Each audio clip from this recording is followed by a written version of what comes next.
Shalom semua warga kerajaan. Bulan ini kita berbicara tentang developing our gifts, membangun atau melipat gandakan dan mengembangkan karunia yang ada. Use it or lose it. Itu satu hukum. Kita melihat ada perumpamaan talenta, perumpamaan uang mina yang menyimpannya dalam tanah atau dalam sapu tangan. Sapu tangan itu gambaran untuk bekerja. Berarti dia malas, saudaraku. Maka bahkan diberikan pada orang lain. Kita melihat contoh yang sangat baik, a Christ-like man, yaitu Yusuf dalam perjanjian lama.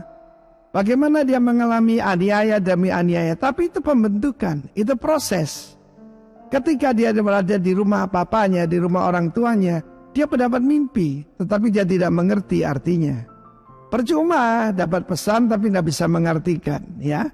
Tetapi ketika dia melalui fitnah, di rumah Potifar, masukkan penjara, dan selama 13 tahun dia mengalami proses semacam itu, maka apa yang terjadi, dia bisa mengartikan mendadak saja. Because a gift is a gift. Bagian sudah cuma menerima, tapi bagian develop adalah saudara saya. How to develop, apply it. Kita nanti bulan depan kita akan ajarkan bagaimana mengaplikasikannya. Dan dia bertemu dengan dua pejabat daripada Firaun, yaitu the baker, ya, dan juga yang memberikan anggur pada Firaun. Dan semuanya itu tepat selaku, tetapi dia dilupakan. Kalau Anda dilupakan, jangan khawatir. Yusuf pernah mengalaminya, Yesus mengalaminya, saya mengalaminya. It's time to develop. Rupanya kurang matang, 2 tahun kemudian baru dia dipanggil menghadap Firaun. Dan dalam Kejadian pasal 41, Firaun yang bermimpi. Dan sekali ini, ya, selalu begitu, selalu ada tahapan dari pegawai Firaun, pejabat Firaun kepada Firaun sendiri. Dalam pasal 41 ayat 38 dikatakan, lalu berkata Firaun pada para pegawainya, mungkinkah kita mendapatkan orang seperti ini, seorang yang penuh dengan roh Allah? Firman Tuhan menunjukkan di dalam Alkitab, yang pertama-tama disebut penuh dengan roh Allah adalah Yusuf. Dan dunia juga sedang menantikan orang di kantor saudara, di kampus kalian, dimanapun kalian berada. Kalau saudara dipenuhi roh Allah, people will recognize. So tidak usah mempromosikan diri sendiri. Dan kemudian promosi datang. Karena Allah yang memberitahu semua padamu, tidak ada orang demikian berakal budi dan bijaksana seperti engkau. Jangan lupa, apa statusnya dia? Pertama, dia adalah budak. Dia adalah budak belian yang dibeli oleh Potifar. Potifar adalah komandan pasukan pengawal Firaun. Dan apa yang terjadi, saudaraku? Dia juga seorang tahanan. Meskipun ternyata diselidiki itu cuma tuduhan palsu, ya. Tetapi dia adalah seorang narapidana. Tetapi promosi daripada Tuhan bukan naik tangga. Promosi daripada Tuhan itu naik lift yang cepat. Lift tercepat yang saya pernah naik, Menara 101 di Taipei, saudara. Itu yang dialami oleh Yusuf. Bukan cuma itu, dia jadikan kuasa. Kalau dijadikan second man, Perdana Menteri daripada Firaun, Raja Muda. Dengan demikian, dia diangkat, saudaraku. Bahkan dia mendapatkan kendaraan Mesir 2. Mesir 1 dikendari oleh Firaun. Hanya takhta ini kelebihan aku daripadamu. Dia dilantik saat itu juga. Saudara yang kasih Tuhan, Tuhan mempersiapkan dengan cara yang ajaib untuk menyelamatkan satu bangsa dan menggenapi perjanjiannya dengan Abraham, Ishak dan juga Yakub ataupun Israel. God bless you warga kerajaan. Develop your gift or diberikan kepada orang lain. It's up to you. God bless you. Amin. Shalom. Selamat pagi semuanya. Terima kasih Pak Sugiharto buat kesempatannya. Kira-kira 2 tahun lamanya kita nggak ketemu ya. Sejak pandemi. Shalom Fidimon. Seger sekali hari ini. Haleluya. Jemaat-jemaat yang saya kasih, saya percaya bahwa selama pandemi ini kita belajar cukup banyak perkara-perkara rohani yang mestinya kita tangkap. Amin. 2 tahun ini Bapak Ibu saya mensurvei, bahkan saya menemukan sebuah survei dari Barna Group. Barna Group ini sebuah lembaga kekristenan yang mensurvei pertumbuhan gereja di seluruh dunia, juga meneliti tentang pertumbuhan rohani anak-anak Tuhan di seluruh dunia ini.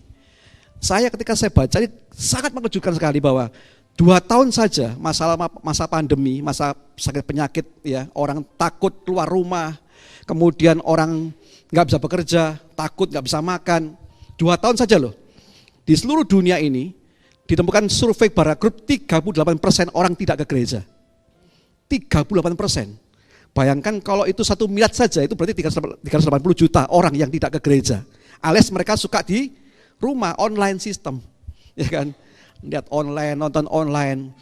Tapi yang mengejutkan saya, dari 38% ini, 22% itu sudah tidak balik ke gereja lagi. Artinya mereka kehilangan iman percayanya. Wah, ini sebuah hal yang mengejutkan saya. Saya lihat ada apa dengan gereja hari-hari ini? Ada apa dengan pengajaran di rumah Tuhan kira-kira 4 dekade terakhir ini loh. Ketika ada namanya goncangan ekonomi, goncangan sakit penyakit, itu orang sudah mulai kehilangan iman, orang sudah mulai gak percaya dengan Tuhan.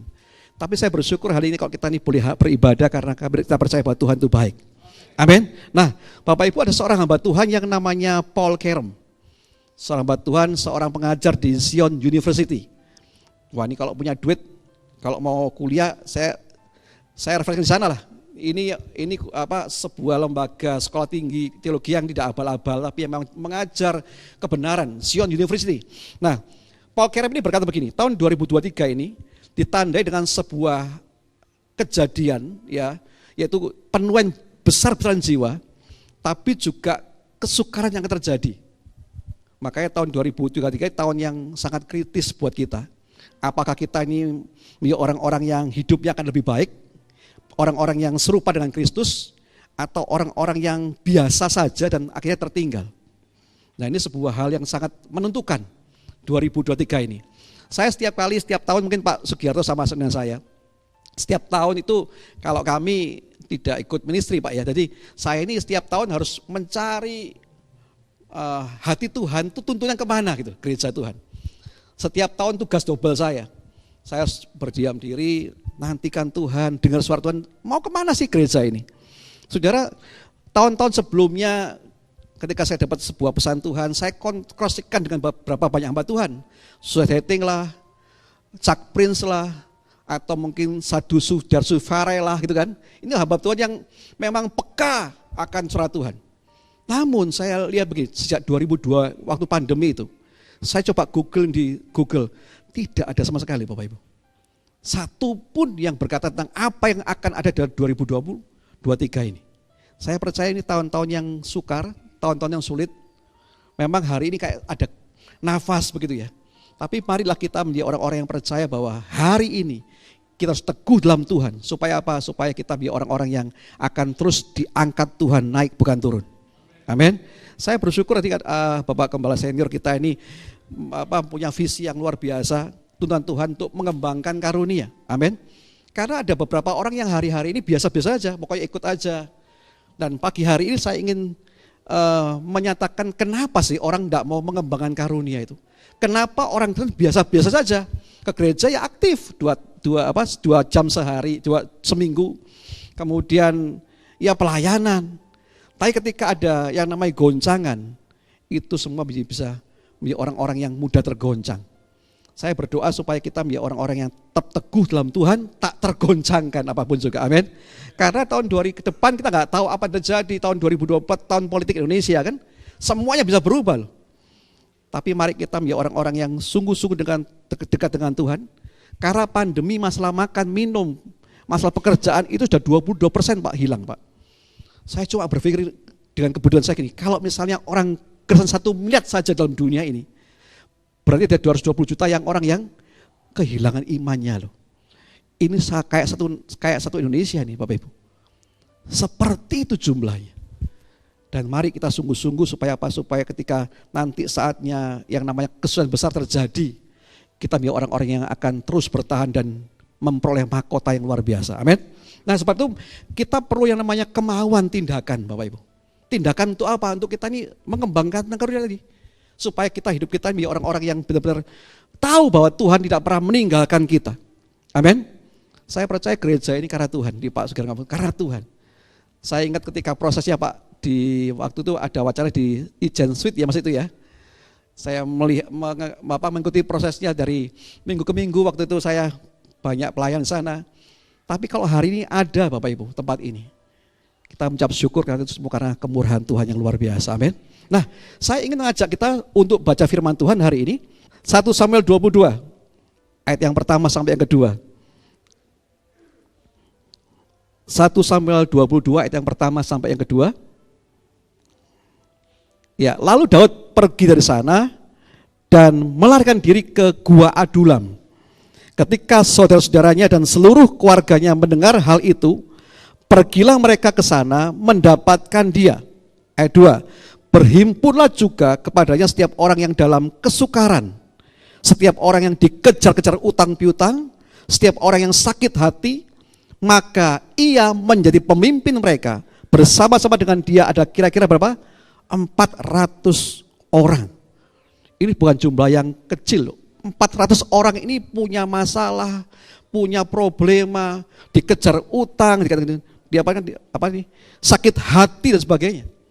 Tapi saya percaya bahwa ketika Daud di situ, berapa waktu lamanya, 400 orang ini pada akhirnya ada orang-orang yang pahlawan yang gagah perkasanya Daud. Ini sebuah hal yang bagi saya harusnya gereja ini membuat seperti itu. Orang yang tidak berdaya berkata aku ini pemenang. Amin. Dan saya percaya pengajaran gereja yang hari ini kita boleh dengar. Mari kita gak sekedar dengar, masuk sini keluar sini, besok minggu ada lagi seri berikutnya, bukan. Tapi firman itu harus kita kerjakan. Kita lakukan supaya apa? Supaya kita benar-benar menjadi orang-orang yang lebih dari pemenang. Nah, kita tahu bahwa ketika Daud ini dikejar oleh Saul sampai dia di Gua Adulam, itu posisi Daud telah dilantik sebagai raja, diurapi oleh Samuel. Pengurapan dulu digambarkan dengan menumpahkan minyak ke atas kepala Daud. Secara hukum yuridis Daud itu raja, tapi secara fakta belum.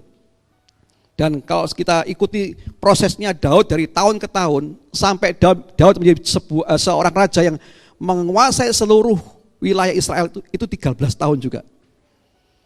Waktu yang sangat lama bagi seorang Daud untuk jadi raja. Namun begini, ketika Samuel mengurapi Daud, Saul hendak membunuh Daud, bukan? Saya bayangkan begini, ketika Daud lari untuk menghindari Saul, Daud pasti berdoa, dia ingin punya orang-orang yang di samping dia, ingin orang-orang yang bersama-sama dengan dia, orang-orang yang cakap bagi dia. Namun saudara begini loh, meskipun janji Tuhan itu diberikan kepada Daud, sudah diberikan, tapi janji itu bukan berarti kita menunggu. Amin. Janji yang Tuhan berikan itu bukan berarti kita pasif diam menunggu. Tapi janji yang Tuhan berikan itu harus diraih dengan aktif, didoakan terus. Dan saya percaya gereja ini ada karena meraih janji Tuhan, bukan menunggu. Amin. Kalau menunggu ya mungkin dari Ijen Suite sampai sekarang belum ada bentuknya, Pak. Tapi saya percaya ada orang-orang yang merebutnya, meraihnya.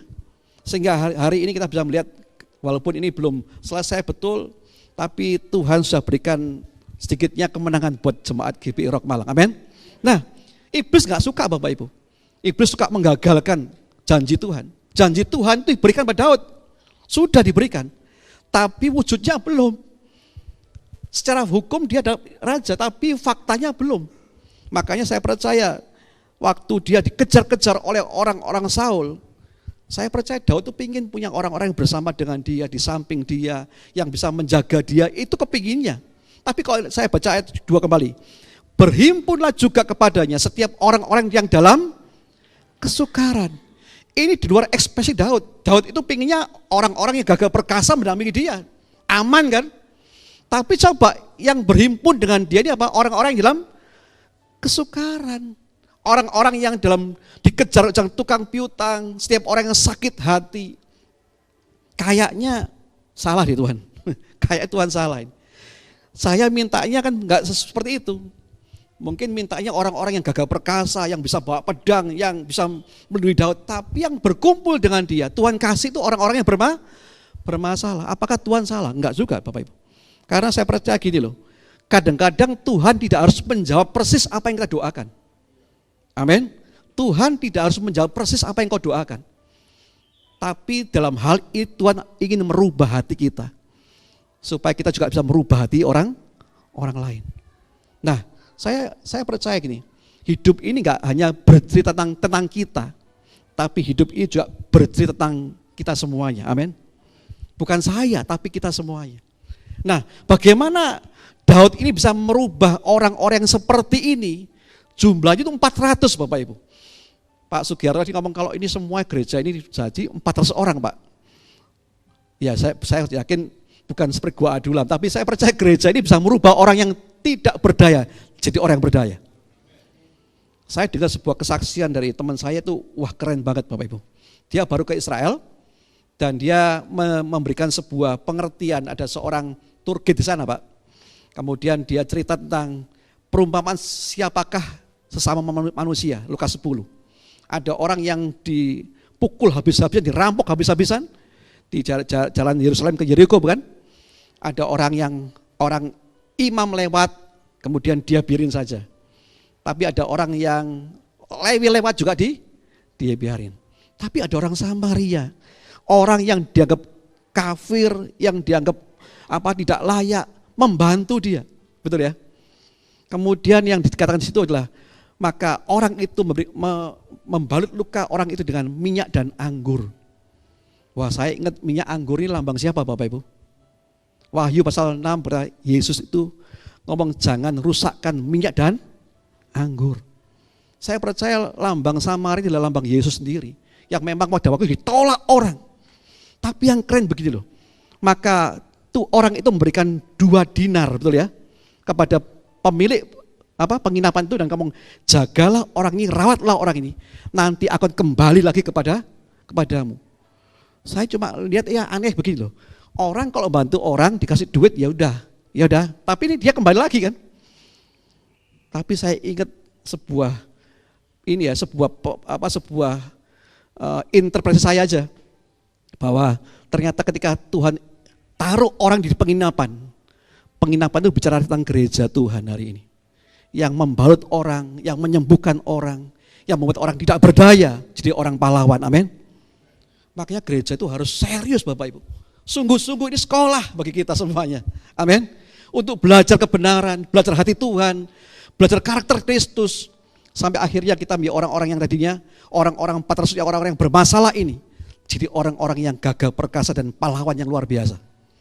Dan saya percaya Tuhan itu mau kita menjadi orang-orang yang lebih dari pemenang. Amin. Bukan orang-orang biasa-biasa, tapi orang-orang yang lebih dari pemenang. Bagaimana caranya? Coba yang pertama, saya sampaikan 3 perkara saja bagaimana Daud merubah orang ini, yang 400 orang ini yang ya saya ngomong ruwet orangnya, ya kan, orang-orang susah, orang-orang yang dikejar utang, orang yang sakit hati semuanya. Tapi ketika Daud berada di sana, itu bisa merubah mereka yang seperti itu jadi orang-orang yang luar biasa. Bagaimana caranya? Yang pertama gini, yang saya percaya, saya ketika saya dengar baca ayat ini, saya tahu betapa beratnya masalah mereka. Karena itu dikejar-kejar utang piutang. Kalau hari debt collector kan, dikejar-kejar terus. Saya pernah dengar satu cerita ketika ada orang yang bunuh diri loh, gara-gara dikejar utang piutang, ditekan terus, suruh berbayar, akhirnya dia nggak bisa bunuh diri. Saya percaya hidupnya nggak enak Bapak Ibu, hidupnya nggak merdeka kan. Tiap hari ketakutan, tiap hari ketika ada orang bel pintu rumahnya ting tong langsung sembunyi, atau mungkin HP-nya dimatiin gitu, atau ganti nomor, karena itu kejadian Bapak Ibu. Tapi saya percaya ketika orang ini seperti itu, yang pertama orang ini 400 orang ini punya niat untuk berubah, punya kerinduan apa? Untuk berubah. Orang itu harus punya kerinduan untuk berubah, lebih baik lagi, amin. Kalau enggak begitu, saudara, saya percaya enggak akan terjadi. Pemulihan itu akan terjadi kalau kita ini juga mau kerinduan kita besar untuk berubah. Ada niat untuk apa? Kita ini berubah. Saya begini ya, tapi ketika saya ikut Tuhan, saya mau begini, amin. Itu yang terjadi, yang harusnya ada bagi kita. Kalau enggak Bapak Ibu kita ini orang-orang yang ya dulu Kristennya gini, sekarang tetap gini, besok tetap gini. Saya percaya Tuhan mau kita semakin hari semakin naik. Bulan depan ya Pak, yang ada sebuah tema yang luar biasa itu. Bagaimana kita memberdayakan karunia gitu kan. Bagaimana? Saya percaya kita semua orang-orang Kristen yang harusnya mengerti ini Bapak Ibu. Ingat loh, 22% orang yang karena pandemi ini sudah tidak lagi ke gereja. Wah ini jumlah yang gak dikit loh Pak. 220 juta kalau 1 M saja loh, 1 miliar aja orang Kristen. Tapi saya percaya lebih kan, lebih orang Kristen seperti itu. Dan itu terjadi hari ini, pemulihan buat Tuhan. Banyak orang akhirnya gak dapat pemulihan karena apa? Mempertahankan egonya. Saya gak mau berubah, saya gini aja, saya begini saja. Saudara, mari kita menjadi orang-orang yang punya niat untuk lebih baik lagi. Hari ini kita ketemu Tuhan, besok harus lebih lagi ketemu Tuhan lagi. Amin. Harus naik kadar imannya, naik gitu loh. Kalau enggak naik kadar imannya, saya khawatir kita ini ya aku masih seperti yang dulu terus. Ayo kita mau berusaha untuk kadar iman kita semakin hari semakin seperti Yesus sempurna. Amin. Itu harus tujuan kita begitu loh. Makanya saya percaya bahwa kemarin saya mendapat sebuah pemahaman Pak Sugiarto. Kadang-kadang saya baca firman Tuhan, tiba-tiba ada sebuah ayat yang berbicara buat kita kan. Ada satu kali Tuhan Yesus tuh ketemu sama seorang perempuan yang nimba di sumur Yakub, perempuan Samaria gitu kan. Dan dia nimba di siang bolong, panas terik. Kenapa sih? Saya percaya perempuan ini korban bully kalau hari ini. Korban bully, korban kepo. Karena perempuan ini punya 5 orang suami. Hidupnya mungkin bagi orang itu kotoran masyarakat kan. Sehingga dia harus nimba pada siang hari ketika semuanya sepi, dia nimba air. Tapi disitulah Tuhan berjumpa dengan orang ini. Berjumpa dengan perempuan ini. Dan perempuan ini berkata, kamu orang Yahudi, masa kamu minta minum dari aku, seorang Samaria. Tapi Tuhan ngomong apa? Kalau kamu minum dari air yang kuberikan hari ini, maka kamu tidak akan haus lagi selama-lamanya. Tapi perempuan itu aneh begini, ketika dia dengar itu, Alkitab mau begini, berilah aku air itu. Kenapa? Keadaannya kok setiap hari dia masuk, dia mau nimba sumur, dia harus cari, dia lihat situasi. Sepi gak ya? Aman gak ya? Sama loh dikejar utangnya kan? Sama keadaannya, gak nyaman hidupnya. Maka ketika Yesus ngomong, kalau kamu minum air yang kuberikan, maka kamu tidak akan haus lagi. Maka perempuan sontak ngomong gini, berikan aku air itu, supaya aku gak usah nimba lagi di sumur ini. Saudara, tapi ketika dia terima yang namanya air itu, yang namanya Roh Kudus itu, saya cuma ngomong surprise-nya 2 perkara yang Alkitab katakan. Yang pertama, orang itu bertobat dari dosanya. Dan yang kedua, orang itu jadi saksi Tuhan buat orang-orang sebangsanya. Tuh, padahal dia orang yang dikucilkan oleh masyarakat loh. Tapi saya percaya ketika ada karunia Roh Kudus diberikan, orang itu harus berubah. Orang itu berubah untuk jadi saksi yang luar biasa di tengah-tengah orang itu. Amin. Dan saya percaya ini eranya Roh Kudus tuh Bapak Ibu. Saya percaya kita nggak bisa berhenti di dalam proses pertobatan. Yesus itu menobatkan kita, menebus kita. Yesus memangnya. Tapi hari ini kita nggak boleh di sini terus. Amin. Kita sangat menyayangi, sangat menghargai Yesus. Tapi di sini eranya Roh Kudus loh. Makanya saya baru nyambung gini, ayat begini. Barang siapa hujat kepada anak manusia diampuni. Tapi hujat pada Roh Kudus tidak diampuni. Kenapa? Ayo. Kan dia Tritunggal katanya. Ini anak diampuni, Roh Kudus juga diampuni. Apakah Roh Kudus lebih tinggi daripada anak? Enggak juga kan? Kenapa? Saudara, karena yang kedua ini, pribadi kedua ini, dia memang dengan rela merendahkan dirinya jadi manusia. Amin. Tapi hari ini kita era Roh Kudus loh. Untuk Roh Kudus, Alkitab tidak berkata bahwa dia merendahkan diri. Tapi dia Roh Allah yang luar biasa, yang agung, yang hari ini seharusnya kita terima. Supaya apa? Hidup kita yang dulunya rusak, yang dulunya susah, di orang-orang pemenang yang luar biasa. Tapi itu perlu namanya mau, niat untuk mau. Amin. Niat gitu loh. Pak, saya mau berubah, Pak. Pak, saya mau lebih baik lagi. Ada kerinduan. Saya percaya 400 orang ini ada kerinduan untuk berubah. Ketemu Daud, dia ingin, aku mau lebih lagi. Tapi kalau kita enggak mau Bapak Ibu, ya sudahlah, gini aja. Tuhan enggak bisa merubah kita. Karena Tuhan menghormati namanya free will kita. Roh Kudus menghormati free will kita. Tapi kalau kita mau berubah hari ini, saya niat berubah Tuhan. Saya percaya hati seperti itu adalah hati yang disukai oleh Roh Kudus. Amin. Dan hari ini Roh Kudus merubah kita semuanya. Hari demi hari lebih baik lagi dari hari yang lalu. Amin. Dan saya berdoa supaya GBI Rock di Malang ini akan jadi berkat buat kota Malang ini. Amin. Ini waktunya Pak, waktunya kita menuai. Waktunya bukan lagi kita muter-muter jemaat doang, amin. Tapi waktunya kita menuai jiwa besar-besaran. Saya kemarin ketemu seorang teman. Teman saya ini teman suka ngobrol dengan saya. Kemudian dia punya teman. Teman ini baru merintis di kota Malang ini juga. Merintis sebuah gereja anak muda. Wah, kalau gereja anak muda itu banyak orang nggak mau kan. Kenapa? Ya gimana anak muda kan masih kos, masih kuliah, butuh dana banyak. Kemudian orang ini yang dulunya guru, kemudian dipanggil Tuhan, dia lepaskan profesinya dan dia mulai melayani full time, Bapak Ibu. Saya dengar itu saya khawatir. Kamu hidupnya dari mana? Kan dia guru kan. Selama ini dia gaji dari profesinya guru. Tapi ketika dipanggil Tuhan full time, dia lepaskan itu dan dia mulai melayani. Dan itu dari nol. Sama SPBU, mulai dari nol. Dari nol. Tapi hari ini sudah, saya lihat jumlah jiwa yang 40 orang. Dari nol, kira-kira cuma butuh waktu setahun setengah. 40 orang dan hari ini bikin gereja. Saya tanya, loh gimana kamu kok bisa cepat begitu? Biasanya gereja susah kan? Adapun yang ada ya perpindahan orang terus. Dia ngomong gini, enggak Pak, saya ini dipanggil Tuhan dan saya punya pola pendekatan.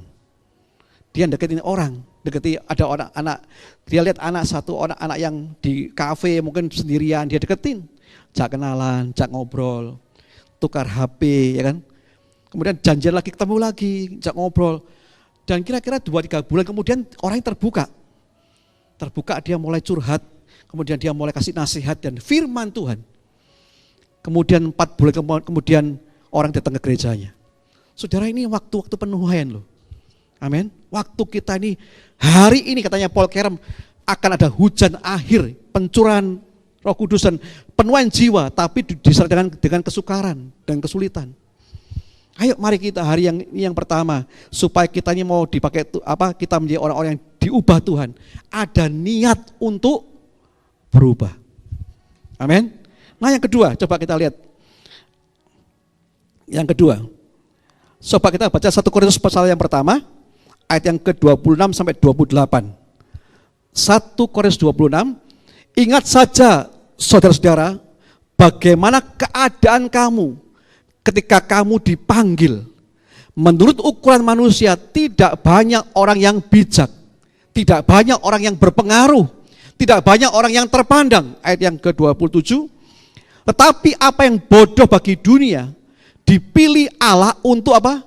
Memalukan orang-orang berhikmat. Dan apa yang lemah bagi dunia, dipilih Allah untuk memalukan apa yang kuat. 28. Dan apa yang tidak terpandang dan yang hina bagi dunia, dipilih Allah, bahkan apa yang tidak berarti, dipilih Allah untuk meniadakan apa yang berarti. Yang kedua, saya percaya begini, ketika Daud di tengah-tengah mereka, Daud ini punya pengaruh yang positif buat mereka. Sehingga apa?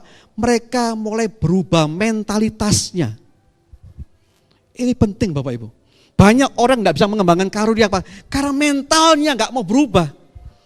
Mentalnya gak mau diubah. Apa sih mentalitas itu? Mentalitas ada cara pandang orang tentang dirinya, itu mentalitas. Saya ini gak mampu loh Pak. Saya ini susah terus loh Pak. Itu mentalitas kan? Dan ini yang perlu kita rubah. Karena Paulus ngomong gini, apa yang bodoh bagi dunia dipilih Allah. Amin. Apa yang gak terpandang dipakai Allah. Bapak Ibu, kalau hari ini kita ini siapa? Kalau kita melayani raja segala raja gak pantas toh. Tapi Tuhan pilih kita loh hari ini. Amin. Tuhan pilih Anda untuk melayani Dia. Sebab itu jangan ngomong, saya gak pantas, saya gak layak. Karena Tuhan yang layakkan kita kok. Dan saya percaya ini orang-orang Adulam ini mental saya diubah Tuhan. Diubah Daud maksud saya. Daud di situ tidak diberitahu berapa lamanya kan. Tapi saya percaya 400 orang ini dengan keberadaan Daud, dia lihat siapa Daud itu. Dan mereka merubah, diubah mentalitasnya. Dan ini penting Bapak Ibu, kalau kita nggak bisa merubah mentalitas kita tidak akan pernah bisa mengembangkan karunia. Dan berkat buat orang lain, nggak bisa. Kalau kita ngomong saya nggak bisa, saya nggak punya, saya sedih. Ya saya percaya itu akan terjadi. Kira-kira 30 tahun lalu, saya pernah melayani seorang yang sudah cukup umurnya, 45 tahun. Dia ngomong saya bodoh, saya tolol, saya bodoh. Setiap kali dia salah dia ngomong gitu. Setiap kali dia bawa gelas, kemudian dia jatuhkan gelas, pecah. Dia gak langsung ambil gelasnya, tapi ngomong saya bodoh, saya tolol, saya bodoh.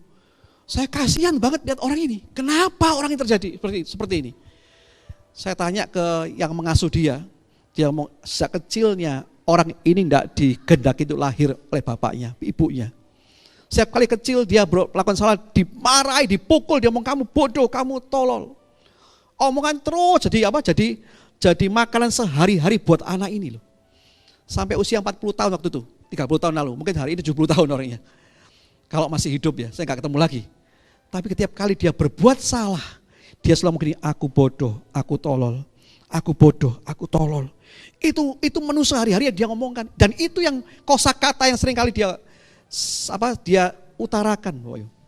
Coba, ini mentalitas, cara pandang dirinya sendiri.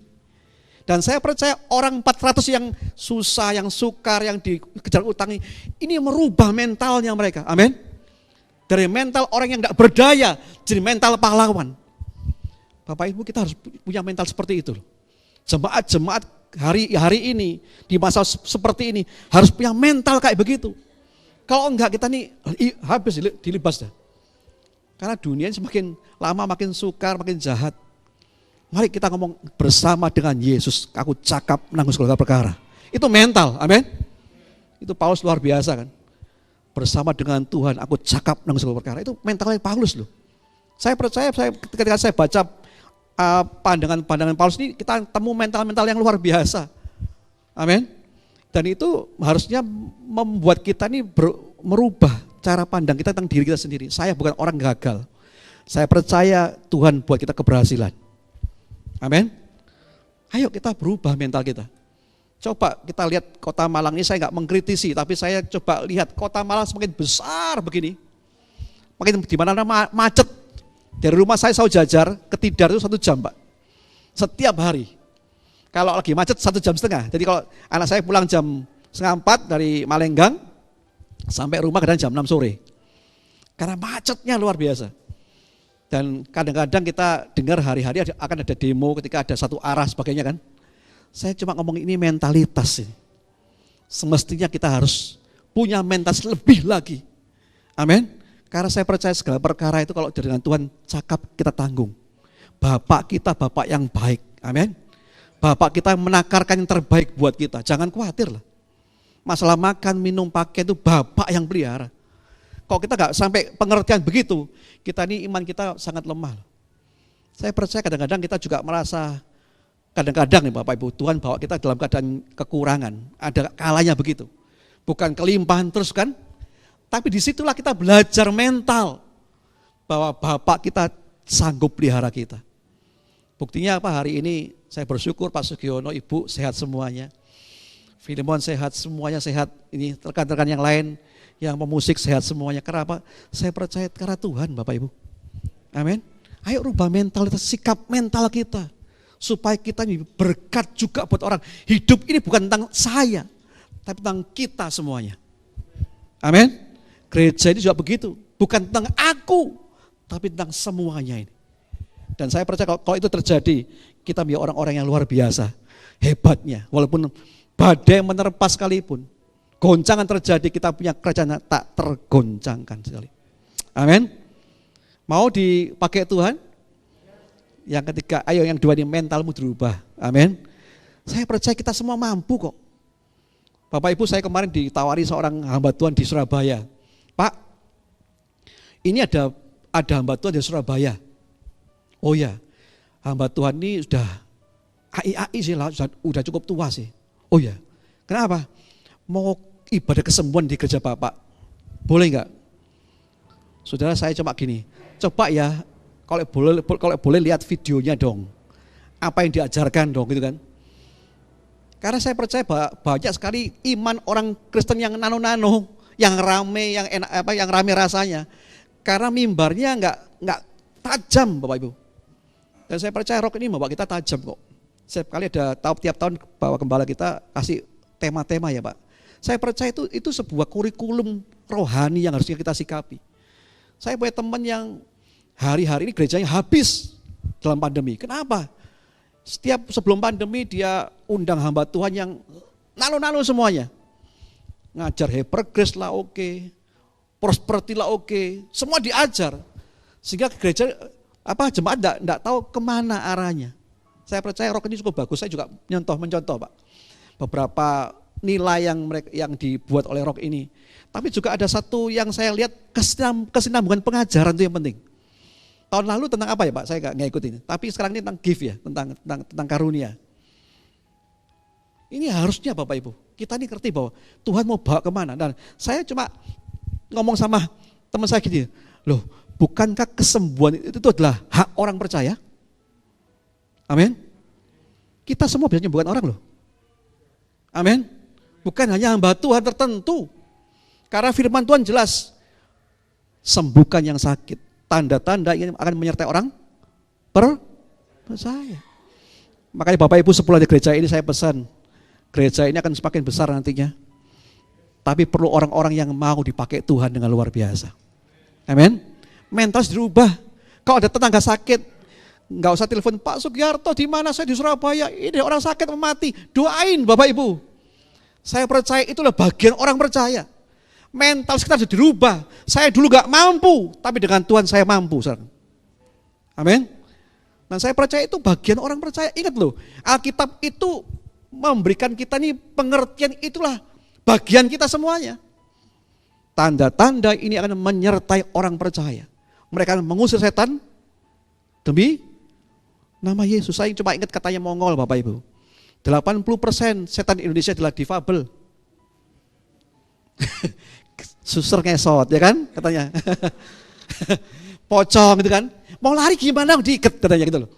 Nah, tapi betapa takutnya kita ketika kita lihat teman kita lagi kerasukan, lagi manifestasi, takut, panggil gembala, panggil pengerja. Itu bagian orang percaya. Amin. Asal hidupmu benar, takut akan Tuhan, kuasa Tuhan menyertai kita kok. Ingat loh, Alkitab itu yang ngomong gini, aku akan berikan penolong yang lain yang menyertai kamu sampai kesudahan zaman. Siapa yang sertai ya? Kita semua sertai kan. Kalau kita hidup benar dengan Tuhan, taat dengan Tuhan, percaya di satu kali ketika kita hadapi seperti itu, Roh Kudus bela firman-Nya, bela orang benarnya. Amin. Makanya saya percaya nanti kalau 400 kursi ini nggak cukup kalau orang-orang cuma hanya nunggu seminggu satu, seminggu dua, kalau ada, nggak bisa Bapak Ibu. Kita semua harus menjadi orang-orang yang menuai di akhir zaman ini. Mental kita diubah, amin. Yang ketiga, yang terakhir. Coba kita lihat ayat 2 nih. Ayat yang kedua, yang dalam 1 Samuel 22 nih. Saya akan ulangi kata ini. Berhimpunlah juga kepadanya setiap orang dalam kesukaran.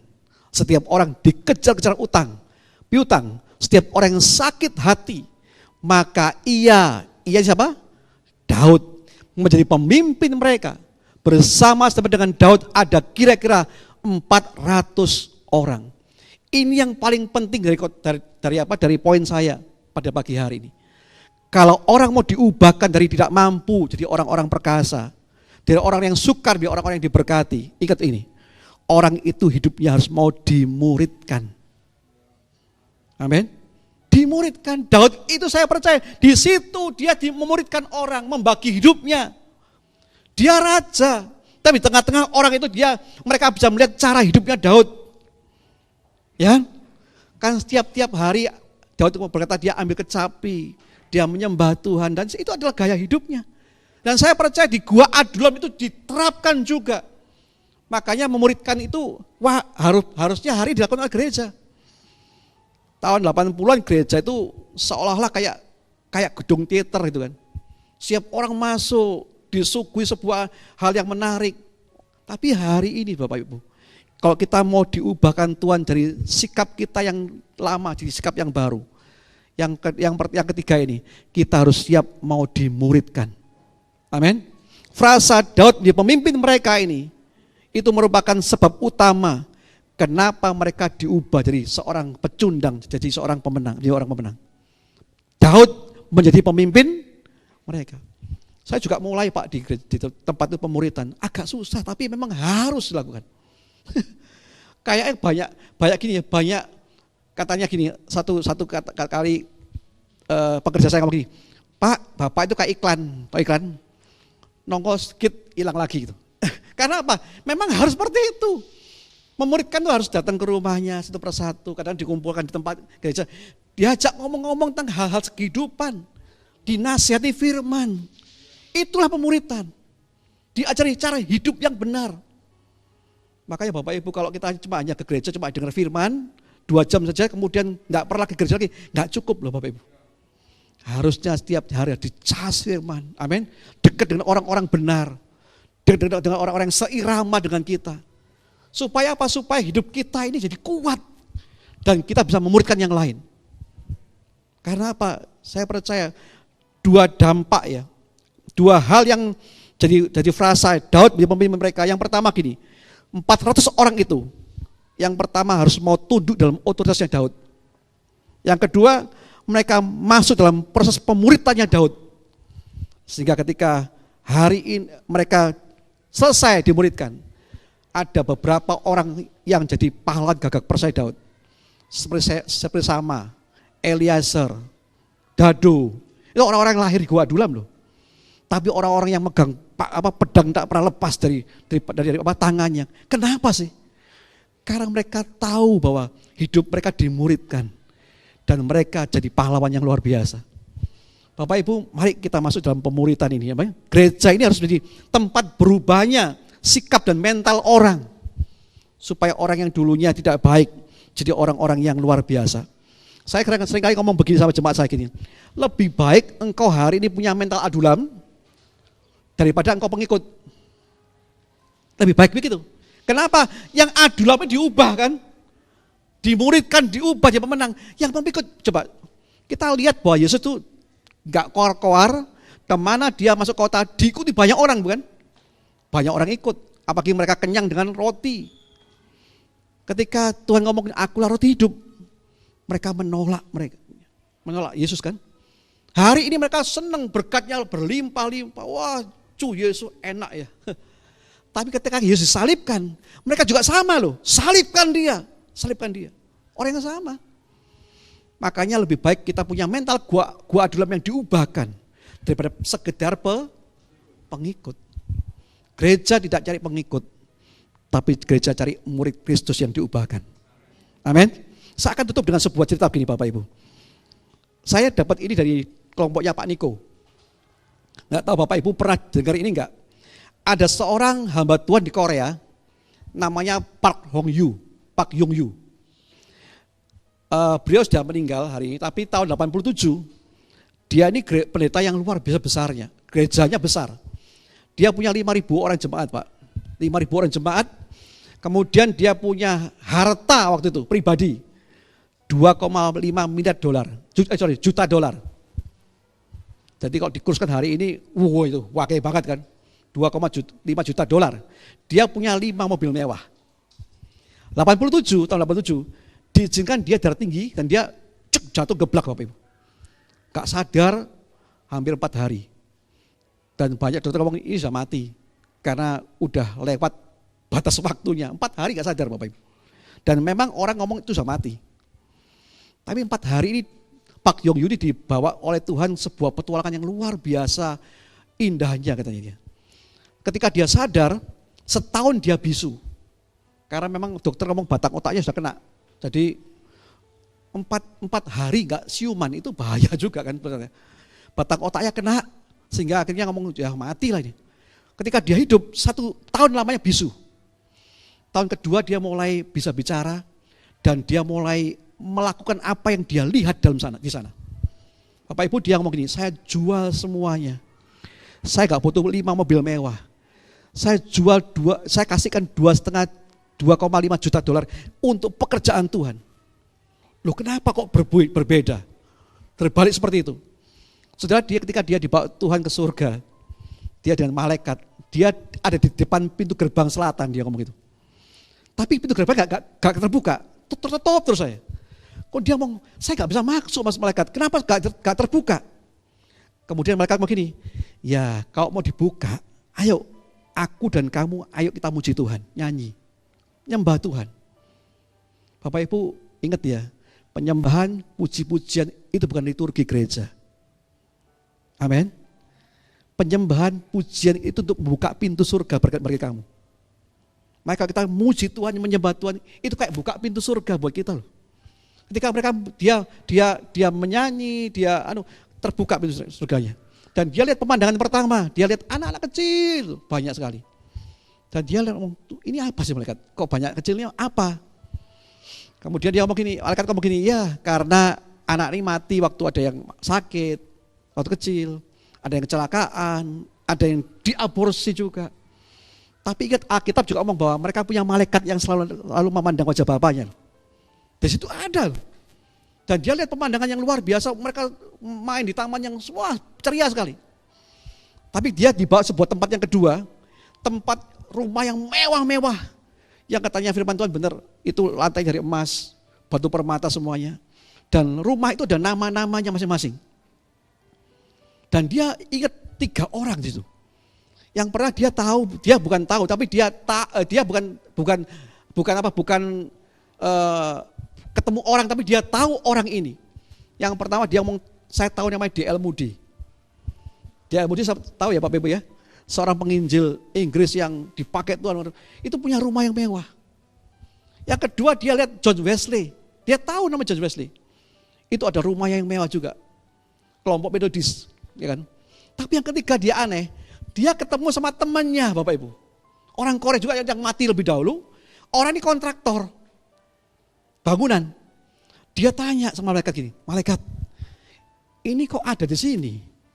Bukankah itu di El Moody, John Wesley ada. Nah ini kok ada di sini? Ini teman saya di Korea. Iya, dia kontraktor memang. Tapi semasa hidupnya, dia mempersembahkan apa yang miliknya buat pekerjaan Tuhan. Dia bantu panti asuhan, dia bantu gereja, dia bantu pelayanan. Dan apa yang dihasilkan itu untuk pekerjaan Tuhan, dan sekarang rumahnya di sini. Saudara, saya percaya bahwa pemberian kita buat Tuhan gak sia-sia loh Bapak Ibu. Amin. Apa yang kau tabur buat gereja ini gak sia-sia. Kalau orang seberang, saya di kampung Sawo Jajar tuh, mereka ada banner besar-besar kan. Butuh 2 miliar untuk renovasi tempat ibadahnya. Dan situ ada ayatnya. Barang siapa menyembang ini ada maksudnya surga di bagiannya gitu. Kapling surga. Saudara, ini betul. Ini pengusaha yang enggak pelayanan, bukan pendeta, tapi hidupnya cuma memberi buat Tuhan, suka memberi. Ternyata rumah di sana luar biasa. Kemudian yang ketiga dia lihat sebuah tempat yang agak suram dan suram. Luas sekali, itu flat Bapak Ibu. Saya ngomong begini karena saya punya pengalaman pribadi, Saudara. Saya akan ceritakan Bapak Ibu, kenapa saya harus saksikan ini, karena saya sempat Google di Google ya. Kemudian saya lihat ini adalah cabangnya Pak Niko yang memberikan kesaksian ini. Saya dengar ini, saya kaget luar biasa. Tempat yang ketiga itu flat, apartemen. nggak semeriah tempatnya kedua, yang rumahnya emas, flat. Dan itu gede sekali, ada 2 flat kanan kiri. Dan dia tanya, kanan ini apa? Oh, kanan ini dikhususkan untuk para pendeta, hamba Tuhan dulu, yang hidupnya yang biasa-biasa di situ. Dan dia lihat suatu orang temannya yang di Korea yang pelayanan ribuan orang, KKR di mana-mana, dia protes. Loh, dia hamba Tuhan di Korea, yang ribuan orang tau Pak malaikat. Iya. Tapi selama dia melayani, dia tidak pernah membuat mengirim materialnya ke surga. Pelayanan digunakan untuk kepentingannya dia sendiri. Nama baiknya sendiri. Tidak pernah untuk kemuliaan Tuhan. Itu Bapak Ibu. Yang flat yang kiri itu pelayan-pelayan Tuhan, juga jemaat-jemaat yang umum. Kenapa saya saja begini? Bapak Ibu, saya ini sejak kecil diasuh oleh opa saya. Jadi saya nggak pernah mengalami kasih orang tua, nggak pernah. Karena memang waktu orang tua saya umur setahun hampir meninggal karena orang tua saya nggak pengalaman. Jadi dibiarin sampai waktu itu kok Tuhan gerakan opa saya ke tempat papa saya hampir meninggal Bapak Ibu. Dan dibawa akhirnya nggak boleh dibalik lagi. Akhirnya sampai berdewasa saya diasuh orang tua saya. 3 bulan mama saya sebelum meninggal, mama saya punya sakit hati. Kita sudah doain anak-anaknya, udah ayo Pak, pulih mah, nggak bisa lepasin. Tapi dia percaya Tuhan. Bapak Ibu, saya percaya Tuhan itu menjamin kita masuk surga. Amin. Tapi masalah upah itu beda. Upah mahkota itu beda. Dan saya percaya kita di sini bukan saja asal masuk surga kan, terima upah dan mahkota. Amin. Nah, mama saya itu pahitan sampai meninggalnya kepahitan. Saya cuma ngalami 3 bulan mama saya di rumah saya. Karena mungkin dia membayangkan aku umurku gak panjang lagi, tak nginep di rumah anak saya yang pertama. 3 bulan di tempat saya. Ketika dia meninggal, saya itu kehilangan sangat Bapak Ibu. Oh, saya ciumi pakaiannya sampai orang gak tahu. Kalau istilahnya tahu saya malu lah. Saya ngomong, aku gak pernah ngenak mama saya gitu loh. Gak pernah menyukakan mama saya, tapi saya kehilangan sekali. Bapak Ibu, tapi pada hari ketiga saya dimimpi mama saya loh. Ini orang sakit hati mama saya. Dia ngomong gini, udahlah mama enak sekarang. Mama punya flat di sini. Mama punya mobil, punya TV. Saya ingat kesaksian Pok Yong Yu ini. Orang Kristen yang biasa-biasa hanya di flat tempatnya. Tapi orang Kristen yang mau terima upah, yang mentalnya mau diubah, yang mau seperti Kristus, itu akan mengalami rumahnya seperti D.L. Moody, John West dan sebagainya. Pagi ini apa yang kita mau gapai sih jadi orang percaya ini? Halo? Apa yang kita mau peroleh? Biasa-biasa? Atau kita mau punya upah yang luar biasa? Mahkota yang luar biasa? Sebab itu saya minta pada hari ini, dengar firman Tuhan ini, taruh dalam hatimu. Mental kita harus diubah seperti Yesus, amin. Saya undang tim musik maju ke depan yuk. Biarlah kesaksian pagi hari ini yang terakhir yang menguatkan kita semuanya. Kita menggapai yang namanya upah dan mahkota yang Tuhan berikan buat kita.